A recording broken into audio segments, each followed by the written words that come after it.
Salut la compagnie, c'est Jules Melon. Et aujourd'hui, dans Impro Ciné Critique, vous n'imaginez même pas dans quel état je suis là. Ça va être un enfer pour moi de faire cette vidéo à chaud sur un tel film. En même temps, c'est moi qui l'ai choisi, hein, personne ne m'oblige. Mais je joue le jeu. Il va donc être question de Killers of the Flower Moon que j'ai vu cet après-midi en salle. 3h26 au cinéma, d'un Martin Scorsese qui ne fait pas ici son dernier long, d'ailleurs, puisqu'il a déjà prévu The Wager, qui sera avec DiCaprio et adapté d'un roman de David Grann. Et ça tombe bien, tiens, c'est ce même auteur ici qui est mis en scène son livre d'enquête, La Note américaine en VF, sur la tragédie absolue qu'a connue la tribu amérindienne, native américaine des Osage en VO, en Oklahoma, dans les années 20 aux États-Unis. Bon, au casting d'abord, évidemment, pour la première fois depuis 30 ans réunis à l'écran, Leonardo DiCaprio, Robert De Niro, les deux fétiches, on va dire, de Scorsese parmi d'autres. Hein. Incroyable. Donc la première fois qu'ils jouent sous la houlette du grand Marty. À leur côté, Lily Gladstone, qui a un rôle capital dans le film, qui porte la souffrance en elle, de tout le peuple, de tout ce drame. Il y a aussi Jesse Plemons, qui arrive au final qu'après 2 heures de film, en enquêteur du FBI, qui n'est pas encore le FBI, le bureau d'investigation. C'est aussi la présence de Brendan Fraser, qui lui doit être là dans les 30 dernières minutes, John Lithgow, pareil, et d'autres personnes que je ne vais pas citer, parce que là, sinon, hein, bon. Entrons dans le vif du sujet. J'ai déjà donné le synopsis, grosso modo, ce qui s'est passé pour les Osages, donc là-bas, eux qui se sont enrichis, après avoir été déplacés de leur terre, hein. Ils se sont réfugiés en Oklahoma, ont trouvé du pétrole, donc, et deviennent très riches. Ce qui en dérange plus d'un. Et ils vont subir une vague de meurtres et d'empoisonnements pendant plusieurs années. Par dizaines, ils vont être décimés. Et c'est ce qu'on va suivre, là, ce drame absolu, à travers le prisme de 2 personnages principaux, William Hale, qui est un peu le king local, d'ailleurs il se fait surnommer King, sorte de parrain, hein. C'est presque un film de gangster aussi, ce métrage, et son neveu Ernest, un petit peu simplé, qui revient de la guerre, et qui va tomber amoureux d'une Osage, qui va l'épouser en tout cas, Molly, et on va voir donc le drame de ce peuple, à travers le drame de cette famille, parce que Molly, dans le film, c'est pas un spoil dès le début, elle va perdre beaucoup de gens, voilà, de son entourage. Et Ernest, il va être au milieu là-dedans, on sait pas trop, si, très vite dès le début, on sait ce qui se trame. C'est un film que je ne vais pas spoiler, entre guillemets, mais on s'en fiche des spoilers, déjà d'une, et là, tout est dit très vite, la bande-annonce en dit beaucoup aussi, c'est une évidence absolue. Scorsese, il n'est pas là pour jouer au twist, il est là pour raconter une histoire vraie. C'est un drame biographique et même un film historique. Un petit peu néo-western et quand même qui traite de certaines obsessions scorsésiennes avec ces gangsters là qui semblent vouloir avoir la main. Enfin, c'est compliqué.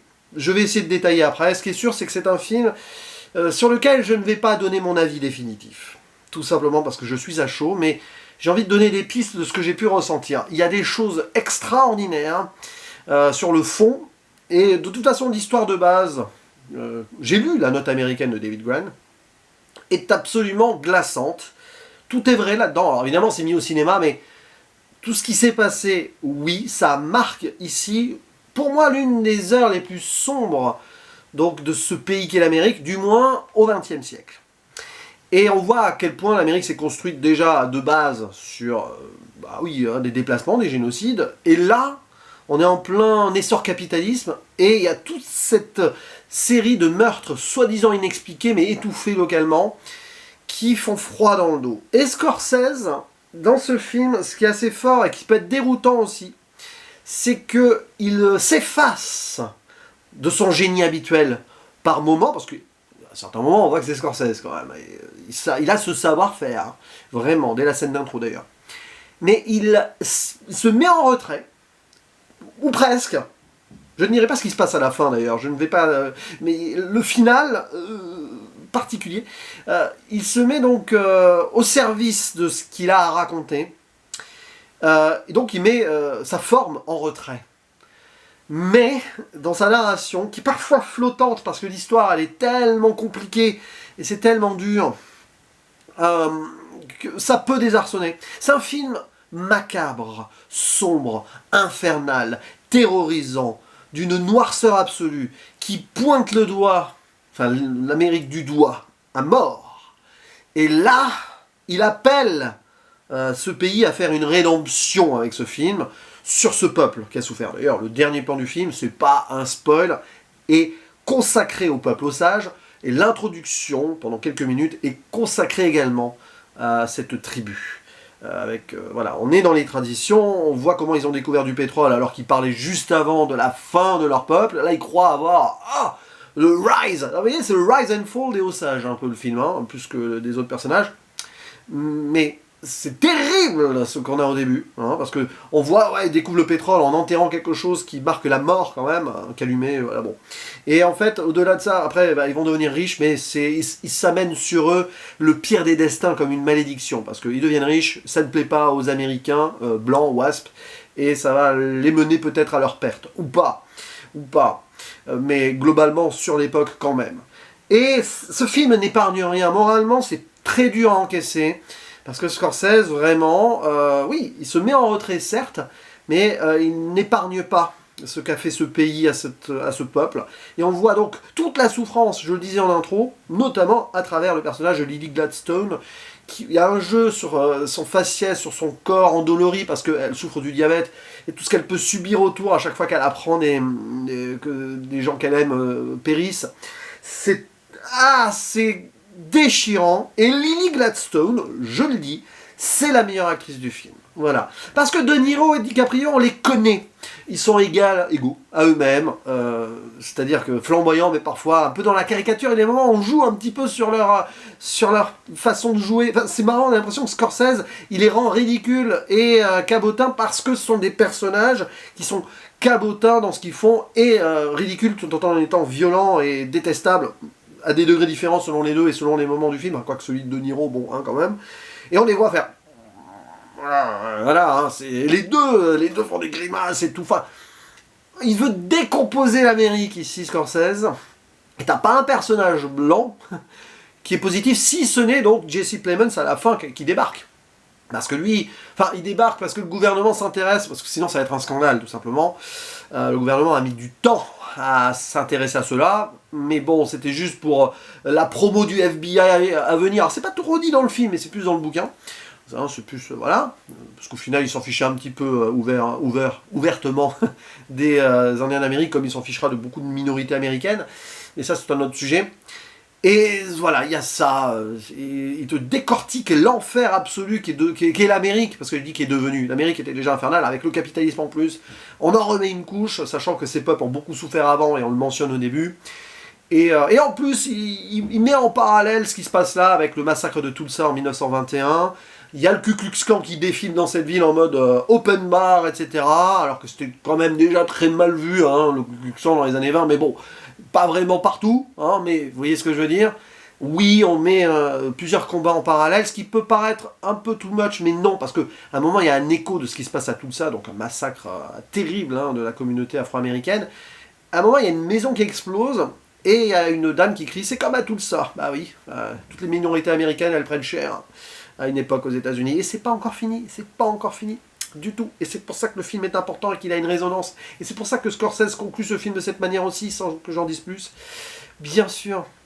Donc, c'est un coup de poignard ce film. Je ne sais pas ce que je dois en penser ultimement en fait. Ce qui est sûr, c'est qu'il me triture et je n'en attendais pas moins en même temps. Et franchement, limite les seuls défauts, c'est dommage qu'on ait DiCaprio et De Niro. On aurait dû avoir des anonymes et centrer plus sur Lily Gladstone et son peuple, même s'il y a des moments où on a les traditions. Scorsese, il nous montre cela.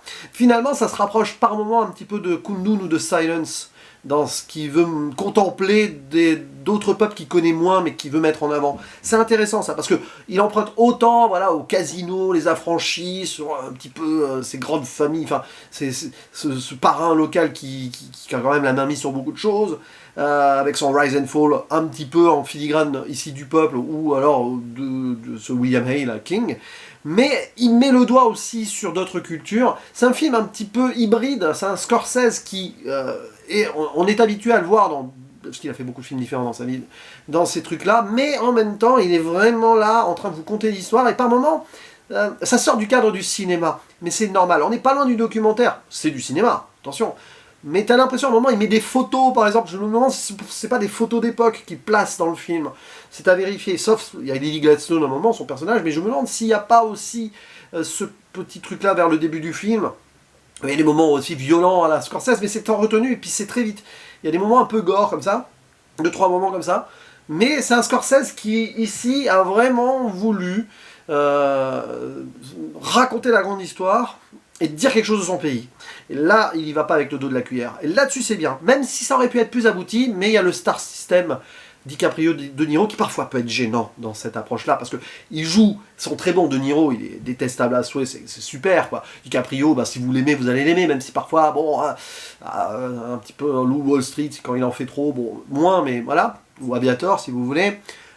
Mais, dans cette ambiance-là, et dans cette noirceur absolue, dans ce qui est montré ici, je trouve que ça aurait pu aller autre part, sans forcément de grande tête d'affiche, à part Lily Gladstone en soi, parce que c'est quand même une actrice un peu connue, mais pas trop.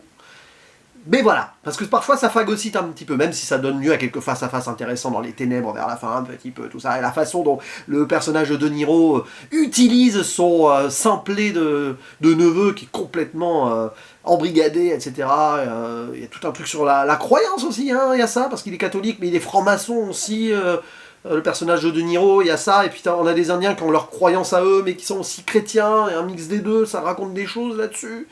C'est passionnant, c'est un film qu'il faut revoir, qu'il faut analyser avec le temps, et je serais content d'y revenir dessus. Et peut-être très bientôt sur un autre média, parce que vous n'êtes pas sans savoir que je suis sur la 7ème Illusion aussi, un collectif, et je crois que c'est possible qu'il y ait un duo dessus, et où je serai dedans. Mais ça, j'en dis pas plus. Hein. Voilà. Je vous invite déjà à aller voir ce film, à dire ce que vous en pensez, de la fin si vous voulez spoiler, parce qu'il y a un parti pris final qui est tout autant extraordinaire que peut-être bizarre, gênant, je ne sais pas. Ce qui est sûr, c'est que, à vous la parole, précisez si vous voulez spoiler quand même dans les commentaires, parce qu'on ne sait jamais, et on en discute, voilà.